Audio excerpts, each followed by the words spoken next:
Hello everyone, welcome to US News episode 2 for August 29th, 2023.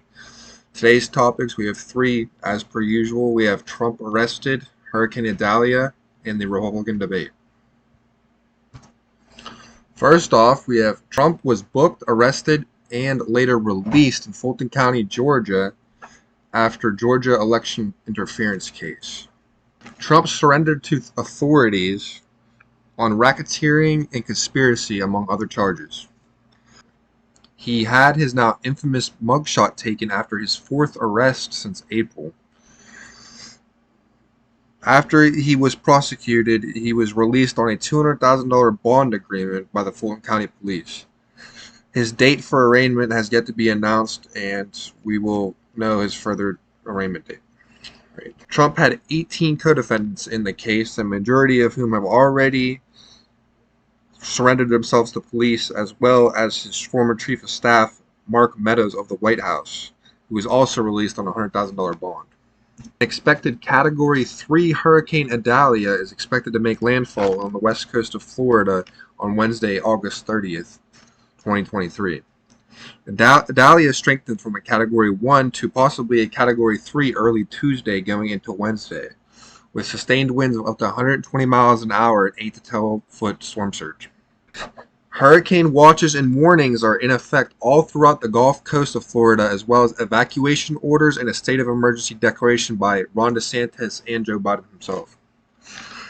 The storm threatens a 8 to 12-foot storm surge in northern Tampa region. The storm is also expected to impact Georgia as well as South Carolina later on Thursday.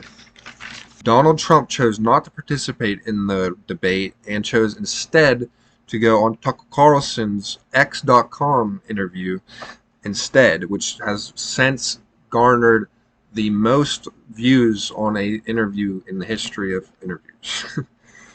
Nikki Haley criticized Trump, among other Republicans, over government spending, citing that DeSantis, Tim Scott, and Pence, as well as Trump, all added $8 trillion to the national debt alone in just Trump's presidency.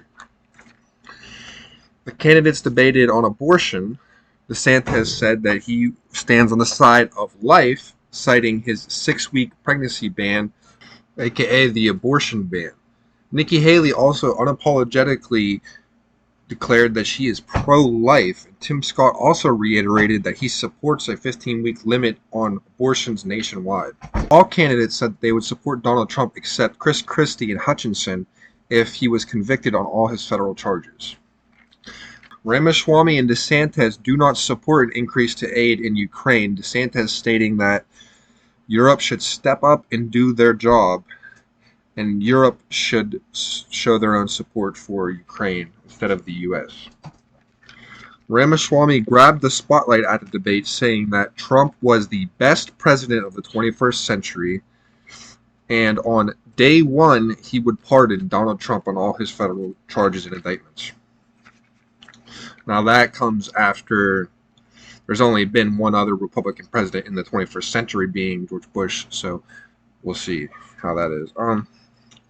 Ramaswamy also stated that God is real, there are two genders, fossil fuels are a requirement for prosperity, reverse racism is indeed racism itself, an open border is not a border, parents should determine their children's education, capitalism lifts people up from poverty instead of destroying them. Thank you for watching US News Episode 2. Check out my other videos, my International News episode on August 24th. Check out Orbis Gaming on TikTok. Just uploaded our Orbis Gaming Challengers teams montages, as well as check out American Indian Wars and the United States Geography. Thank you for watching. Peace.